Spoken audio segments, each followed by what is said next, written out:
Saya itu pemuja Allah yang serius. Sampean ya pemuja Allah, tapi kan kadang kurang alim.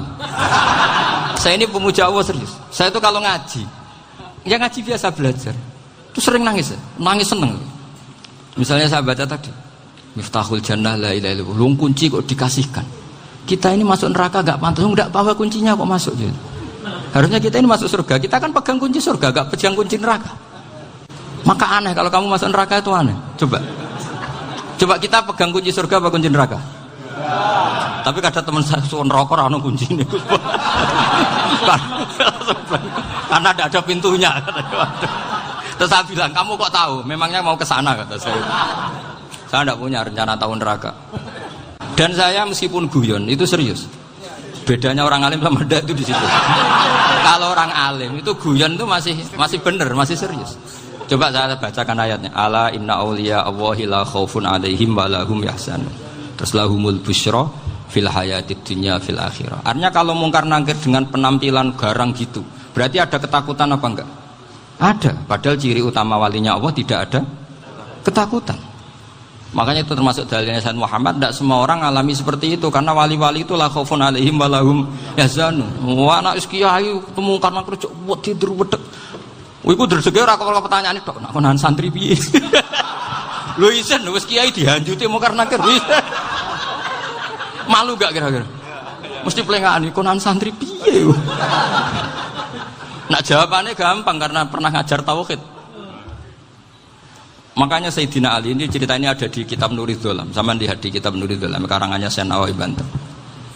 Itu Sayyidina Ali itu ya, andekan orang biasa mungkin ya agak-agak hasud, tapi ini wali gak boleh kamu katakan. Dia itu mangkal sama Umar. Orang kok setiap orang pernah dibentak. Apa dia berani bentak mungkar nakir? Penasaran dia. Bagaimana perangnya Umar itu berlanjut enggak gitu kira-kira. Akhirnya minta, ya Allah saya minta kasyaf. Ya karena yang minta Sayyidina Ali karena mau wajah dituruti sama kasyaf. Dilihat Sayyidina Umar pas meninggal itu. Jadi hasud itu ya kadang penting asal baik. Loh betul, bahasa Kanjeng Nabi kadang la hasada illa fisnaten. Itu Nabi membahasakan ya hasad. Gus Verson saja yang nafsirkan ghobtoh itu kan gaya-gayanan sebagai ulama. Aslinya Nabi ngendikannya itu la hasada illa fisnaten. Ulama yang ganti itu namanya ghobtoh. Wong Nabi sendiri nyebut hasad kok kamu tafsiri ghobtoh. Ya hasad ya hasad. Udah enggak usah ditawil-tawil pokoknya gitu. Kalau sampean enggak percaya enggak apa-apa. Kok gitu aja kok repot. Karena sampean enggak percaya kemungkinannya dua. Satu nggak ngerti, dua sama-sama alim kan dari awal. Kalau sama-sama alim kan laisali alimin ayukalida aliman akhor. Kita nggak perlu saling mengikuti. Ngapain hasud? Biasa aja. Akhirnya Sayyidina Ali kasar. Pas Umar bangun, setelah mati kan bangun, setelah meninggal bangun. Mungkar nakir datang dengan perang yang sangat garang. Itu digambarkan Sayyidina Ali matanya itu kalkidril ghali, kayak apa kendil yang apa menganga. Wah seru. Sayyidina Ali senang, paling takut ini Umar. Senangnya bukan main, wah ini mesti takut Umar. Biasa. Ternyata enggak, Umar malah bangkit. Woi, mungkar nakir ya. Kamu tahu menghadapi siapa? Itu betul. Kamu itu menghadapi temannya ahabbal khalqi ilallah. Yang diandalkan temannya bukan dia. Kamu tahu yang kamu hadapi, saya ini teman kekasihnya Allah. Jadi boleh kamu mengandalkan Mbak Virjon. Tapi nanti resikonya mungkar nakir tanya, itu Virjon siapa? Wah itu masalah itu kan. Makanya syaratnya wali itu harus ma'rufun fis sama. Di langit sudah populer. Makanya dulu ada orang yang saking seninya Abdul Qadir ditanya apa saja jamnya Abdul Qadir Al-Jilani, itu aman karena beliau populer. Makanya program kita harus populer dulu di langit. Oh, itu nanti kalau dicatut oleh santri-santri nggak apa-apa. Kalau nggak populer nanti ditanya, itu siapa? Masalah ini. Umar itu yang dibanggakan itu, kamu tahu saya siapa? Ya enggak tahu. Saya ini temannya kekasihnya Allah. Temannya Muhammad. Iya Muhammad Rasul. Wah mikir waduh. Repot. Loh di dunia aja gitu kan, temannya presiden, temannya panglima, apalagi ini temannya Sayyidul Awalin wal akhirin. Di dunia aja bilang temannya presiden, menteri, orang sudah takut, apalagi ini temannya Sayyidul Awalin. Hanya mengkar-nakir terus konfirmasi sama Allah, gimana ya Allah ini ngadepi. Sebetulnya diadalkan itu temannya, bukan dia. Wah, akhirnya sama Allah dibilang, ya Bu, ya sama seorang seperti itu Bu yang sopan. Terus semenjak itu mungkar nakir itu nggak selalu berpenampilan seperti itu, sangat. Jadi semoga itu konsisten sampai nanti. Jadi kamu kalau ingin nggak takut mungkar nakir, jadi wali dulu. Karena syaratnya tadi hanya wali sing la khaufun alaihim walahum yahzanun lahumul busyra fil hayatid dunya fil akhirah.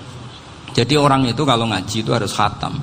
Jangan semuanya kena pertanyaan. Dan kalau semuanya kena pertanyaan nanti repot. Kalau Nabi Muhammad ditanya waman Nabi juga. Nabimu siapa? Lu kan terus jadi aneh. Jadi makanya ketika Sayyid Muhammad semua ulama lah, enggak ada am kecuali ditaksis. Kecuali sifatnya Allah. Misalnya bikulli syai'in alim ya benar-benar bikulli syai'in. Tapi kalau am semuanya pasti ada taksis. Meskipun dalam muhawarah muhadasah biasa. Misalnya contoh gampang, istri kamu baru seneng kamu, Mas nak pengen apa-apa aku lapor aku, gak apa-apa Mas, mesti aku seneng gak sama lapor. Iku dia aku pengen wayo. Wah langsung jadi apa wae. Mesti apa wae maksudnya kecuali itu gitu. Padahal kalau ngomong Mas sampean ingin apa saja tak dukung. Sampean bilang pengen iku wayo. Kira-kira disetujui apa enggak? Sama seperti kita kalau punya teman akrab, wes nang omahku gak apa-apa, anggap ya omahmu dewe. Terus mlebu-mlebu kamar.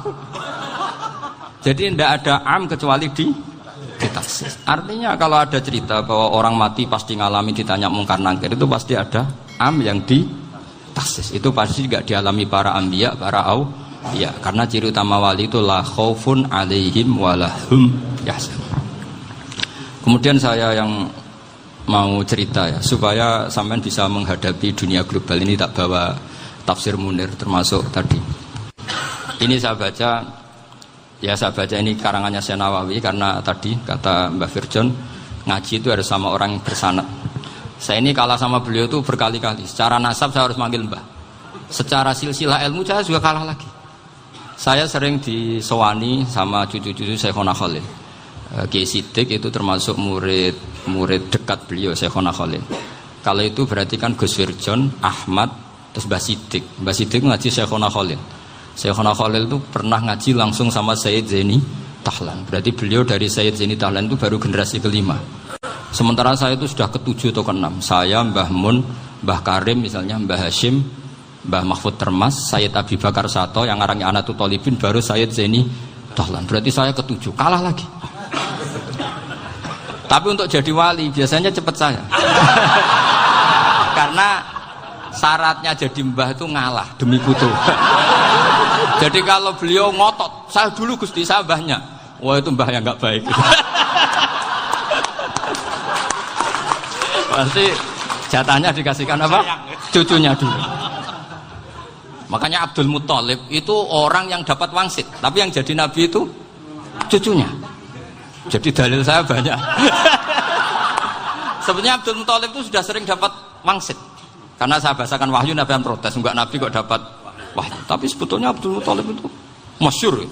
Kalimat-kalimatnya menunjukkan bahwa beliau itu sudah dapat wahyu kalau nanti cucunya itu jadi apa?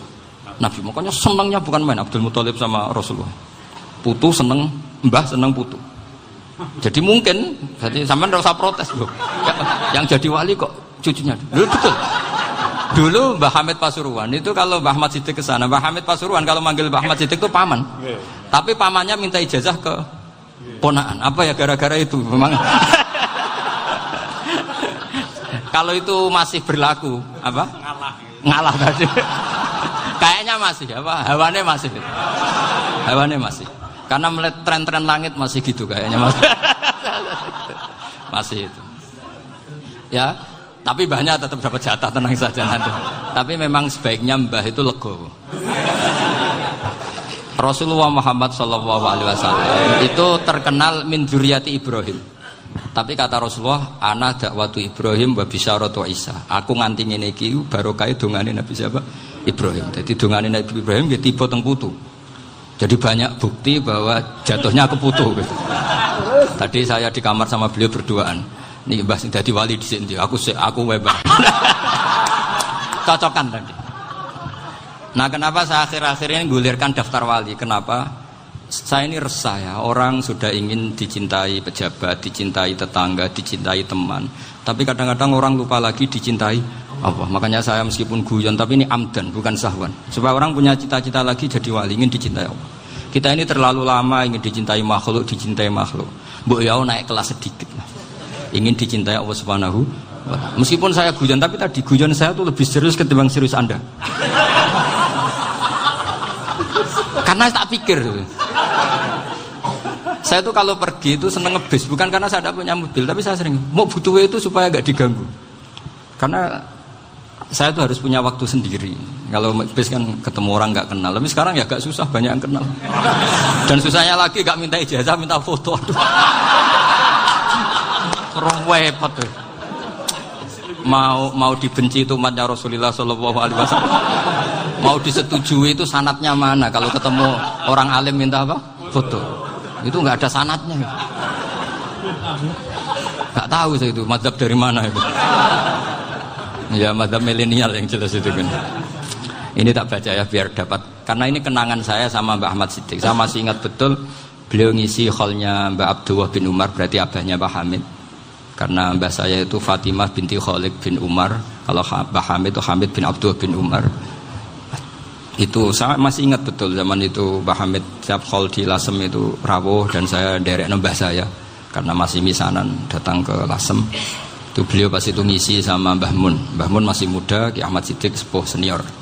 Itu beliau cerita bahwa dulu ketika Indonesia dijajah Jepang itu para kiai mimpi dibacakan ayat Khulibatir Rum fi adnal ardi wa hum min ba'di walabihim.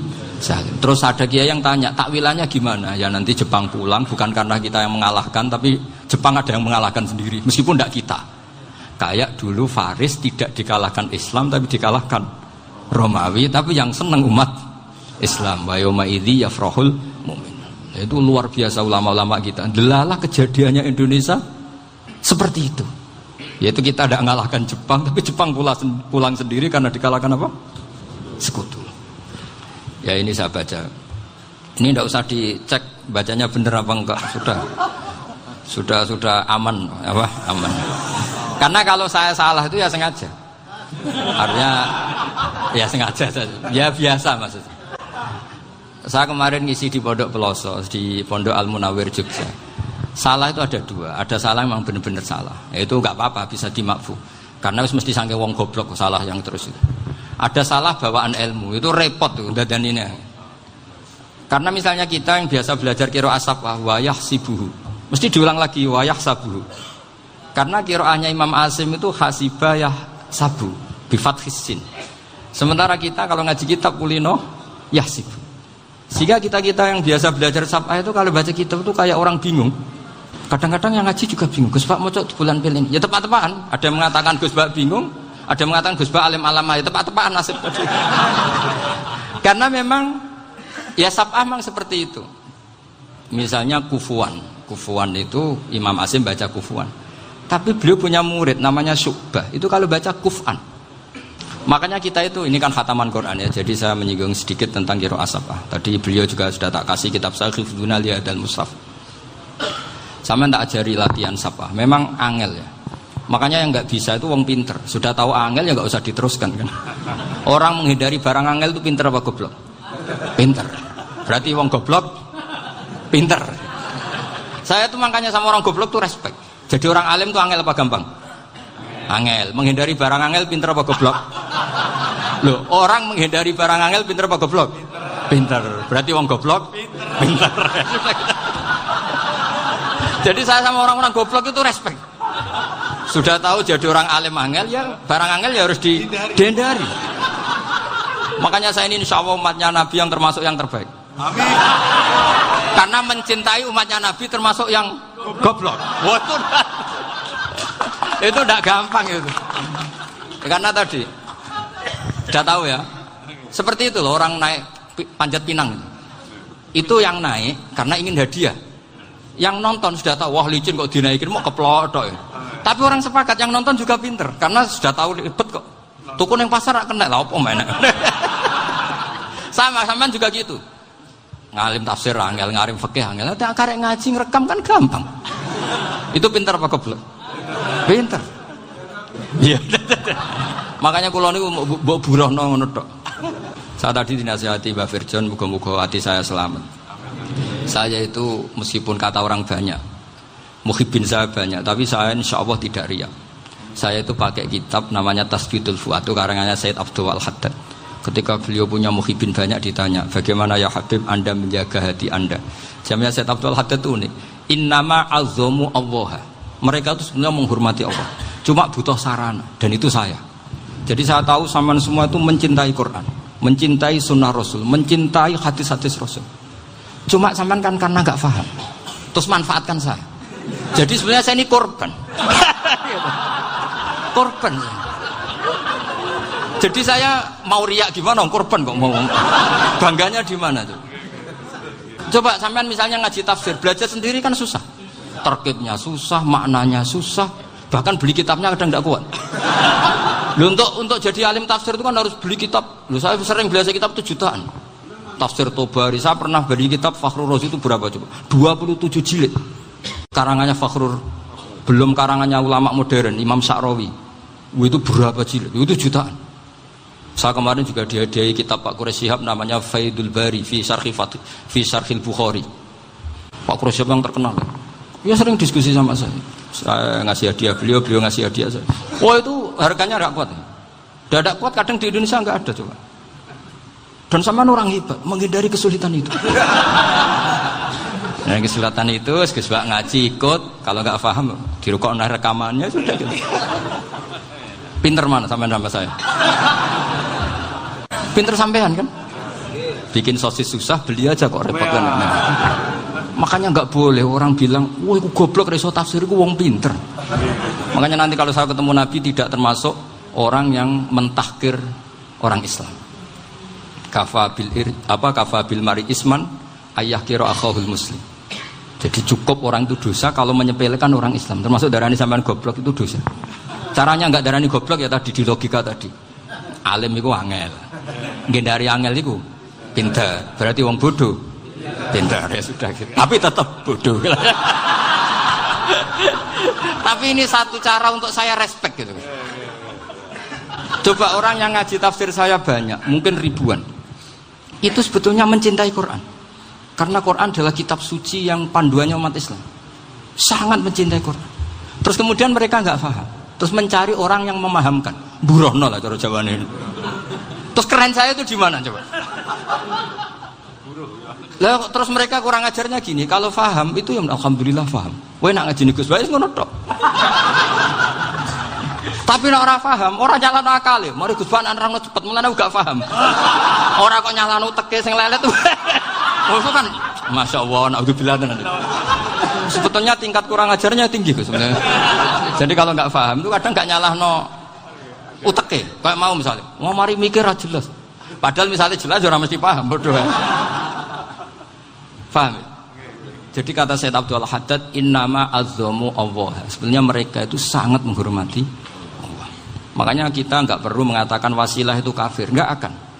Karena orang tawasul sama Rasulullah itu ingin dapat ridhonya Allah lewat orang yang dicintai Allah.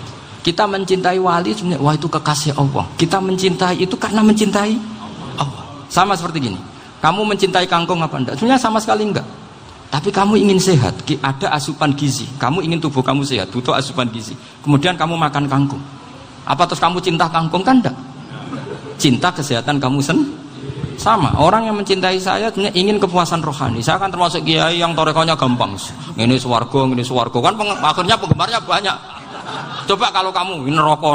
Wah, jadi sebetulnya Anda mencintai kepuasan Anda sendiri. Nah, saya ini korban. Makanya untuk masuk surga cepat saya, korban itu cepat. Da'watul mazlum la turaddu kan gitu. Laisa bainahu wa bainallah hijab. Jadi saya kalau donga langsung seret langit. Karena mazlum. Saya sinau tafsir itu, Pak, sampean bayangkan ada tafsir itu sudah 27 jilid. Sing ngarang Fakhrur Razi itu buletnya bukan main. Karena dia ahli filsafat. Buletnya masyaallah.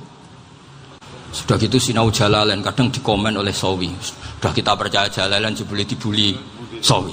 Percaya Sawi dikandani, "Oh iku Maliki rasa ribet." Sudah gitu sinau Qurtubi, sinau tafsir Tabari itu susahnya. Belinya susah, belajarnya susah. Padahal saya punya keluarga, punya istri, punya anak. Bayangkan kalau istri saya rewel kayak istri sampai. Wah itu. Tapi alhamdulillah enggak. Sama sekali enggak. Allah sudah milihkan, wah ini bahaya kalau punya istri rewel. Imam Sibawai itu kitabnya banyak, tapi yang terbukukan hanya kitab Sibawai. Karena beliau kalau sudah belajar lupa istri. Hanya pas beliau di pasar, kitabnya dibakar semua sama istrinya. Karena dianggap saingannya. Ternyata yang dicerai tidak kitabnya, malah istrinya. Itu Imam siapa? Sibawai. Tapi alhamdulillah kitab saya nggak terbakar, aman. Saya teruskan ya. Jadi untuk menjaga riya dilatih innama azzamu Allah. Sebenarnya mereka itu menghormati. Sehingga wasail-wasail itu sebenarnya nggak pernah jadi subjek pelaku utama, tetap Allah. Sebab itu kata Sayyid Muhammad, kamu kok mengatakan wasilah itu kafir itu gimana? Ketika innallaha qad ba'atsa lakum taluta malika. Talut itu ya manusia. PD-nya itu apa? Inna ayata mulkihi ayyatiyakumut tabut fihi sakinatum mir rabbikum wa baqiyatum mimma taraka alu Musa wa alu Haruna tahmiluhul malaikah. Jadi beliau PD itu kalau bawa sunduk semacam peti sakti, sing di situ ada baqiyatum mimma taraka alu Musa wa alu Haruna tahmiluhul malaikah. Ya kayak semacam jimat. Tapi saya bukan mensyariatkan jimat enggak, karena nanti banyak penjual yang pembohong juga gitu loh. Cuma cerita, kamu tidak usah mengatakan kafir. Dulu Talut PD-nya kalau bawa sunduk semacam peti kesaktian yang di situ ada baqiyatum mimma taraka alu Musa wa alu Haruna tahmiluhul malaika. Sehingga Khalid bin Walid meskipun beliau sahabat dan menyaksikan wajah Rasulullah sallallahu alaihi wasallam, itu bawa sya'aratun min sya'aratihi Rasulullah sallallahu alaihi wasallam, bawa rambutnya Nabi. Perang kemana-mana itu diletakkan di pecinya. Nanti sampean tanya lagi, masa pakai peci Khalid bin Walid ini? Wah panjang, sampean itu repot. Sampean tak warai ngaji usul fikih. Usul fikih itu kalau ngaji itu ada istilah tangkihul manat. Ini mesti wilayah yang kita bisa berdebat sama Mbah Firjon. Dulu itu musuh saya karena saya makili Anwar, beliau makili Peloso. Tapi tahu-tahu kalah tua terus saya mengundurkan diri. Di fikih itu ada istilah, ada tangkihul manat, ada tahqiqul manat, ada tangkihul manat. Tangkih itu kira-kira gini, lafadz hadis itu dibuang sekian untuk tahu bahwa itu madarul hukmi. Misalnya gini, tak beri contoh paling gampang. Sama harus paham, kalau nggak paham nggak pinter-pinter. Ja'a a'rabiyun ila Rasulillah sallallahu alaihi wasallam. Ya karena ini menghormati Mbah Ahmad Siddiq, beliau orang alim, jadi ngaji ini tetap ada suasana alim. Ya harus ada suasana alim. Enggak perlu jadi orang alim tadi, susah. Sudah ngindari susah itu pintar. Sudah itu aja. Jadi orang alim susah, ngindari barang susah pintar. Berarti orang tidak alim pintar. Nah, meskipun tetap sudah itu pegangi sampai mati nanti. Loh, jadi orang alim itu repot. Itu kata Imam Ghazali, kalau orang alim kalau mau masuk surga itu sama Allah nggak boleh. Kif, kamu nggak boleh langsung masuk surga. Coba cari umat kamu, syafaati dulu. Nah, saya takut nyari sampean nggak bisa kembali.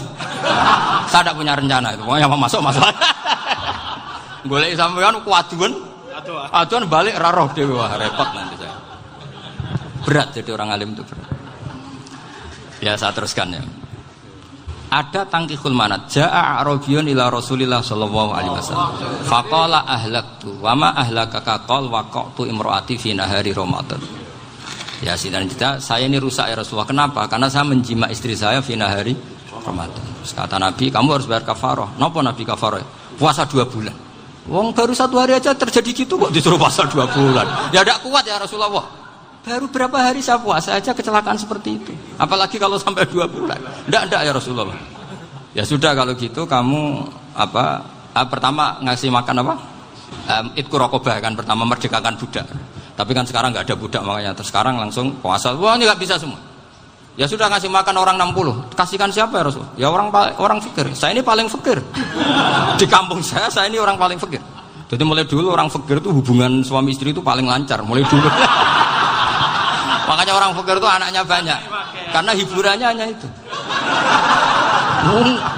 Wong Ramadan aja.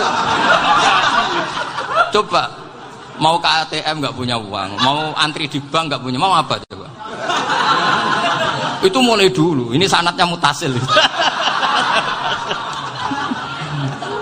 Wah, akhirnya sudah sanksinya kan tadi ya idku raqabah atau puasa 2 bulan berturut-turut atau ngasih makan 60 orang miskin. Lalu kata ahli usul fikih, kata Arabi dibuang, nggak menjadi catatan hukum.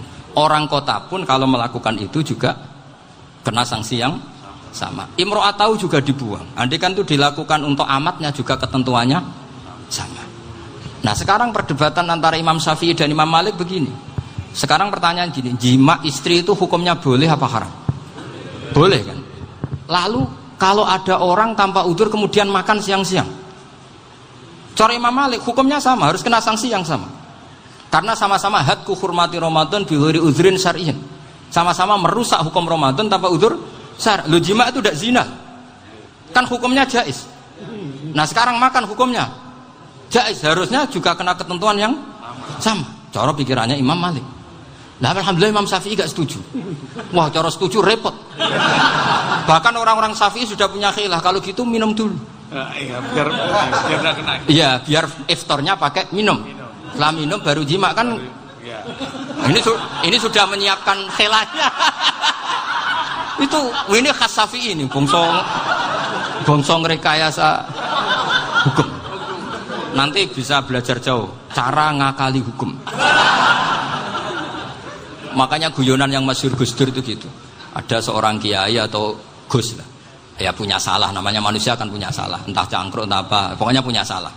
Ada wartawan yang ngiranya semua kiai itu orang suci, sehingga tanya sama Gus Dur, Gus itu ada kiai kok, ya pokoknya salah lah. Tapi jangan bayangkan dosa besar, enggak, kecil-kecil aja. Itu gimana itu? Padahal kiai kan orang suci. Jawabnya Gus Dur lucu. Ya justru yang boleh salah itu para kiai. Kalau kamu nggak boleh. Loh, kok bisa Gus? Karena mereka tahu caranya tobat. Repot. Kalau kamu nggak tahu caranya, sama pelanggaran hukum itu ya harus pakar-pakar hukum. Itu yang tahu caranya rekayasa. Kalau kamu ya kena pasal kan. Ya. Jadi kamu jangan niru saya. Saya ini punya sekian cara untuk Nah, itu namanya khilaf. Makanya kata Sayyid Muhammad, kamu tidak usah anti khilaf. Karena Abu Hanifah itu membolehkan khilaf, kitabul khiyal. Yang penting kamu soleh dulu. Setelah soleh nanti Allah maklumi. Soleh dulu, syaratnya soleh dulu. Kalau tidak soleh jangan.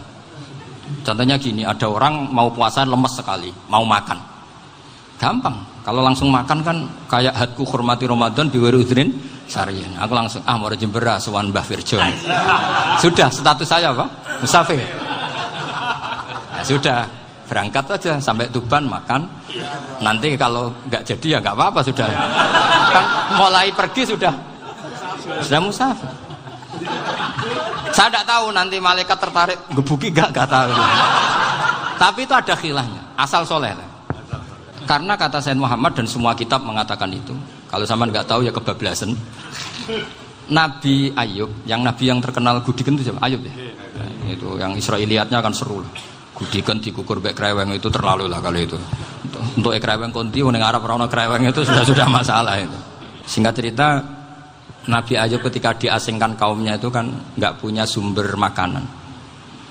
Lah orang lelaki itu mulai dulu egois. Istrinya Nabi Ayub itu cantik sekali. Udah cantik, rambutnya bagus. Makanya kamu nggak usah tanya kenapa istrinya kayak banyak yang cantik. Ya nah warasatul anbiya, nggak boleh gitu. Kalau nggak cantik ya warasatul anbiya dari segi balak. Istrinya Nabi itu semuanya cantik. Nggak usah tanya sebabnya apa, pokoknya gitu, semuanya cantik. Singkat cerita, beberapa kali istrinya Nabi Ayub itu kerja demi bisa nafkahi Nabi siapa? Suatu saat itu tidak ada pekerjaan yang cukup untuk beli roti. Satu-satunya peluang dapat rezeki itu putrinya raja itu rambutnya berondolin. Terus ada sayembara siapa yang rambutnya bagus mau dibeli.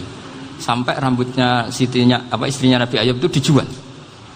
Nabi Ayub tersinggung karena itu mengurangi kecantikan. Jadi lelaki mulai dulu gitu. Udah nggak urun kalau istrinya nggak cantik itu komplain. Itu khasnya lelaki. Jadi kalau kamu gitu ada sanadnya juga, tenang saja ya. Komplain ya pegawaian itu. Saking mangkelnya Nabi Ayub terus ngendikan la adriban naki mi'ata sautin. Kamu akan saya pukuli dengan mi'ata sautin atau dengan 100 cambukan. Atau mi'ata dikhtin atau mi'ata apalah sesuai konteks zaman itu. Engko namanya pecut tuku konti kok ribet lagi. Singkat cerita, akhirnya ketahuan bahwa istrinya menjual itu demi Nabi Ayub. Allah nggak ridho kalau kekasihnya yaitu istrinya Nabi Ayub wis perjuangan kayak gitu malah kena hukuman. Tapi Allah juga nggak ingin kekasihnya yang bernama Ayub melanggar sumpah. Padahal beliau sudah sumpah, wallahi demi Allah nanti tak pukul dengan 100 kali. 100 kali dengan lidi lah misalnya, contoh yang gampang tuh lidi. Akhirnya sama Allah dikasih satu solusi. Wa khud biyadika dikhtan fadrib bihi wala tahnas. Ya sudah, lidi itu ikat jumlahnya 100. Terus pukul sekali saja, anggap saja sudah 100. Iku pangeran sing wari ngakali ngono iku pangeran. Tapi syaratnya soleh, syaratnya soleh. Jadi kalau kamu anti khilaf berarti anti ajarannya Allah di ayat itu. Wa khud biyadika dikhtan fadrib bihi wala tahnas. Itu dulu ada, ini cerita di Ithaf, ini cerita terakhir, ini sudah, sama jangan nama sudah. Terus pengumuman tadi, yang nggak pernah sepuh ngutang saya itu haram. Karena tadi saya punya kewajiban di rumah yang bisa menggugurkan ya kewajiban yang lebih besar. Lebih besar itu ya tadi, bisa pernah guru, pernah sepuh, yang jelas nggak umur. Umur sampean menangkap itu, tua-tua serepet itu. Ada raja itu ganteng kaya, senengannya nikah perawan cantik. Oh, itu semua kampung mesti kenal. Mungkin digilir atau gimana pokoknya.